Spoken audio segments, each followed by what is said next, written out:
You think Diablo is about demons, hell, corruption, possession. It isn't. Because in Sanctuary, evil doesn't break faith. It uses it. Lazarus didn't betray the church. He acted through it. Zakarum didn't fall. It functioned exactly as intended. Even heaven didn't collapse from weakness, but from certainty. And Aiden, the Prince of Kandurus, did not fall because he was too weak. He fell because he believed he was strong enough to carry it. Faith doesn't need to be corrupted. It only needs to be followed.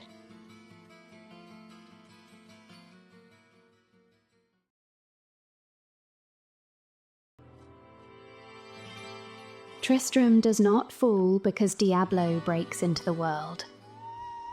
It falls because the conditions for his return are already in place, and all that is required is someone positioned to use them. At the centre of this is Archbishop Lazarus.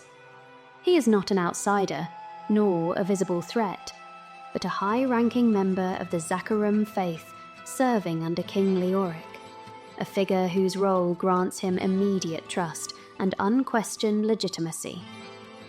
His influence is not based on force, but on structure, institutional authority, and the assumption that those who represent the faith act in accordance with a higher truth. Beneath Tristram lies an ancient Haradric monastery, constructed generations earlier to imprison Diablo within a soul stone.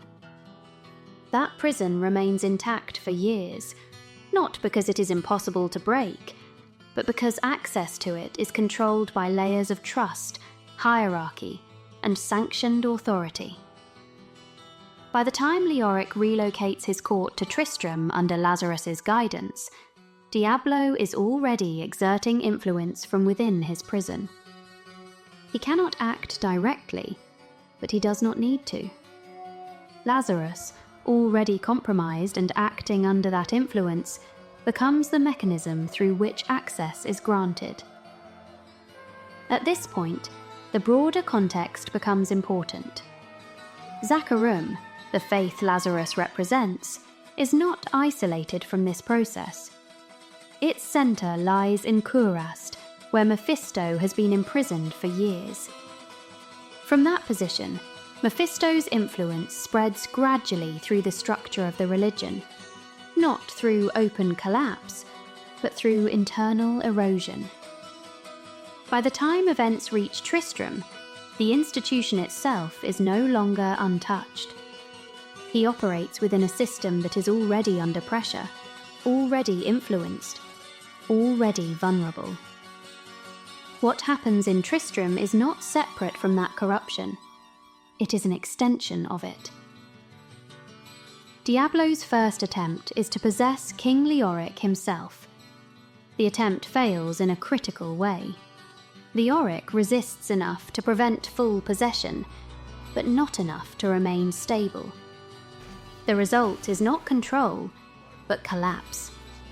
The king becomes paranoid and violent, executing his own people and destabilizing the kingdom from within. Traitors. And you, my dear, my own wife and queen, conspiring against our kingdom. My love, I swear, I have never betrayed you.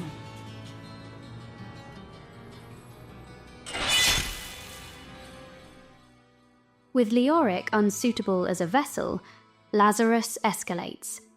He abducts Prince Albrecht, the king's youngest son, and brings him beneath the cathedral into the Haradric prison. There, the Soul Stone is embedded into the boy's forehead, allowing Diablo to manifest physically in the world. This is the true fall of Tristram. Not an invasion, but a transfer of power enabled by proximity, authority, and trust. From that point forward, the outcome is inevitable. Leoric descends further into madness until he is killed by his own knights. Keep your distance from him. This burden is mine to bear. May death bring peace from your madness, Leoric.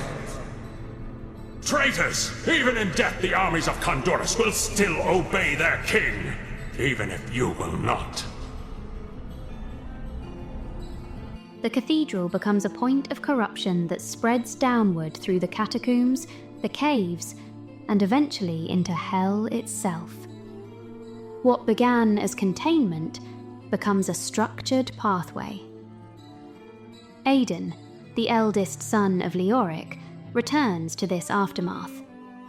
As Prince of Kurast, he is not acting as an observer, but as the last remaining figure capable of confronting what has emerged beneath Tristram.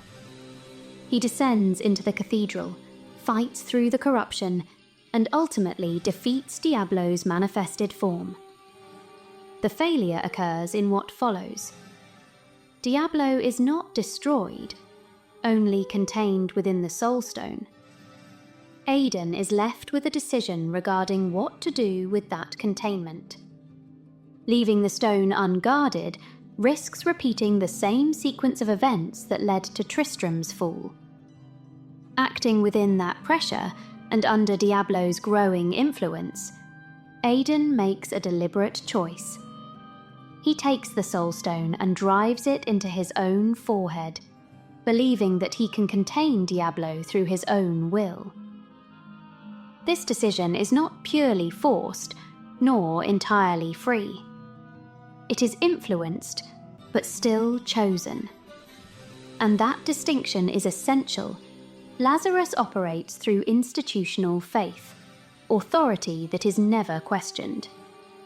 Aidan operates through personal certainty, the belief that he alone can carry what should not be carried.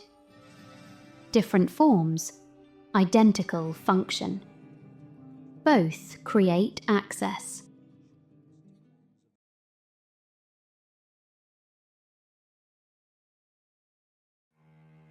While Tristram falls in the west, something far more stable, and far more dangerous, has been developing in the east. Kurast, the centre of the Zakarum faith. Unlike Tristram, Kurast does not collapse all at once.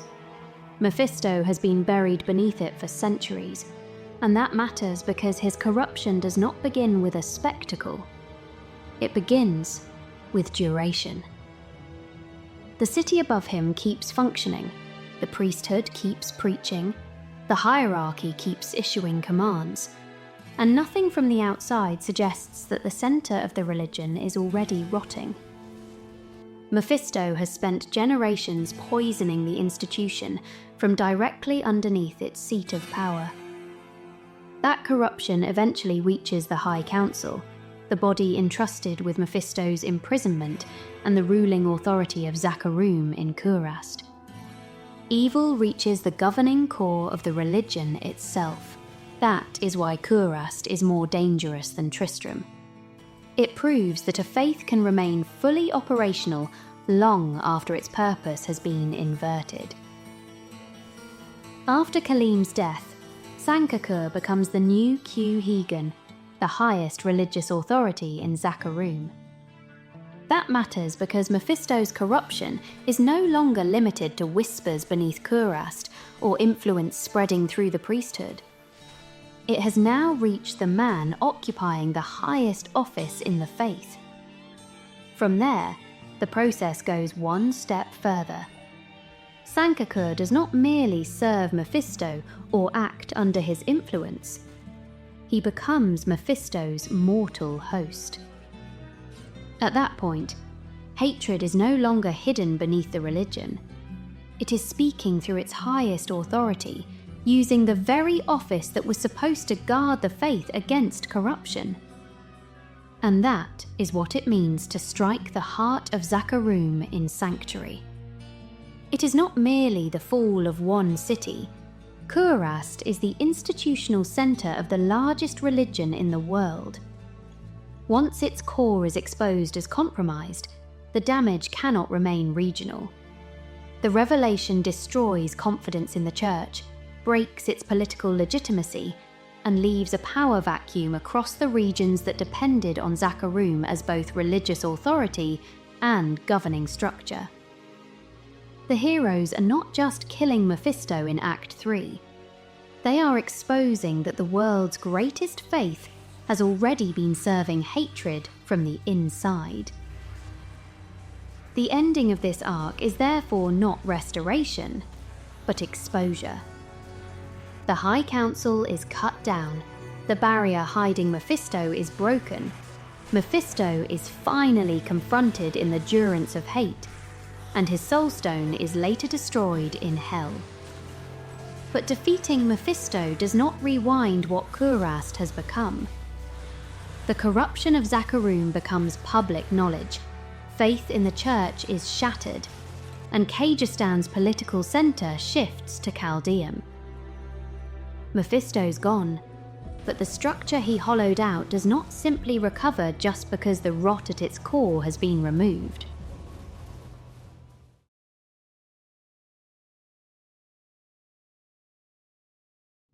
Diablo 3 takes the same pattern and escalates it beyond Sanctuary's institutions. Once Diablo becomes the prime evil, the target is no longer a kingdom or a church, but the high heavens themselves. He reaches the Diamond Gates, defeats Imperius in open combat, and pushes toward the Crystal Arch, the heart of heaven and the source from which angels are born. The important shift here is structural. The highest order in creation is not shown as morally incorruptible, only more protected. Once Diablo reaches its centre, even that protection fails, and the Crystal Arch itself begins to be corrupted. Imperius is crucial because he embodies the confidence of heaven before the fall. He is the Archangel of Valor, effectively leading the Andorus Council after Malthael's absence, and his entire posture toward Sanctuary is built on certainty. Certainty in heaven's superiority, certainty in force, certainty that the enemy can be met head-on and broken.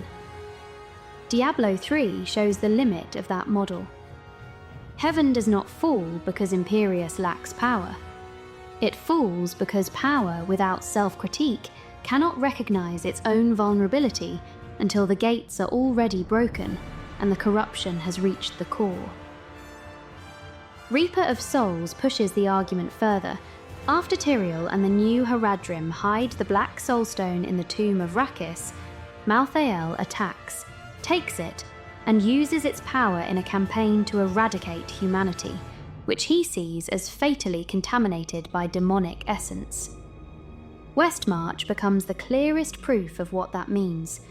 Mass death inflicted not by hell breaking into the world, but by a divine being applying his own doctrine to its logical end. That is why Diablo 3 matters to the larger argument. Diablo's assault on heaven proves that sanctity is not immunity. Malthael proves something even worse. Corruption is no longer required once absolute conviction can produce the same result on its own. By the end of Reaper of Souls, Malthael is defeated, but only after he has ravaged Westmarch, shattered the Black Soulstone, and released the contained essences back into play. The immediate threat is stopped, but the order that claimed to stand above corruption has already shown that it can be breached from outside and become catastrophic from within.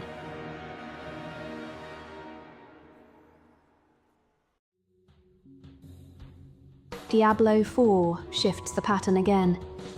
Inarius, the angel who helped create Sanctuary, and now built an entire faith around his authority.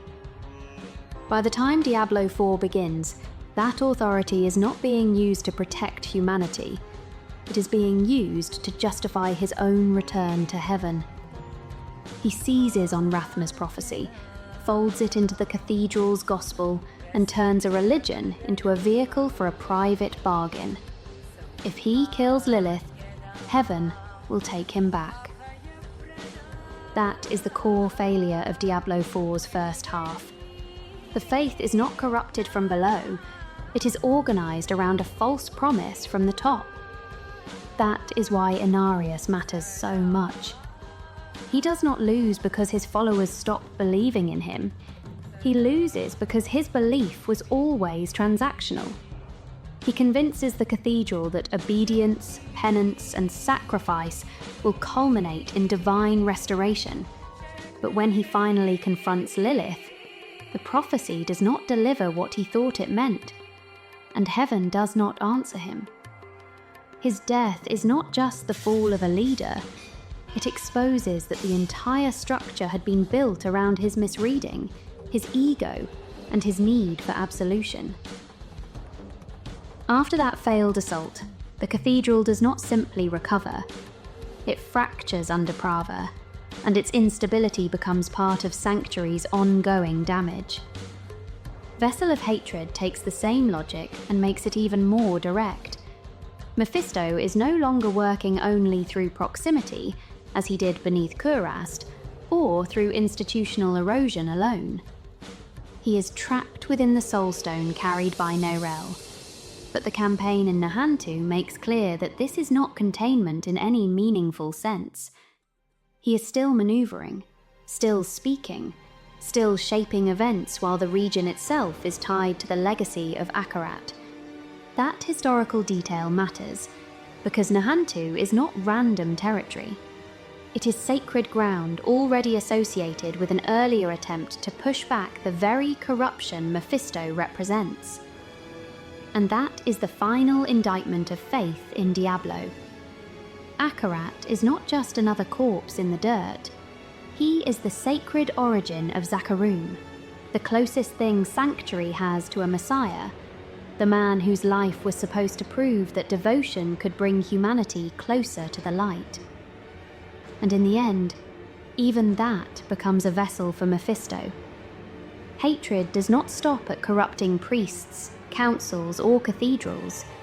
It reaches into the body of the prophet himself and rises wearing the face that believers were taught to trust.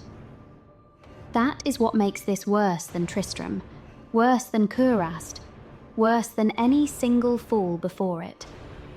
Faith never needed to be broken to serve evil.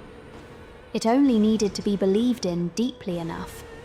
Because faith, when left unquestioned, is not humanity's defense against evil.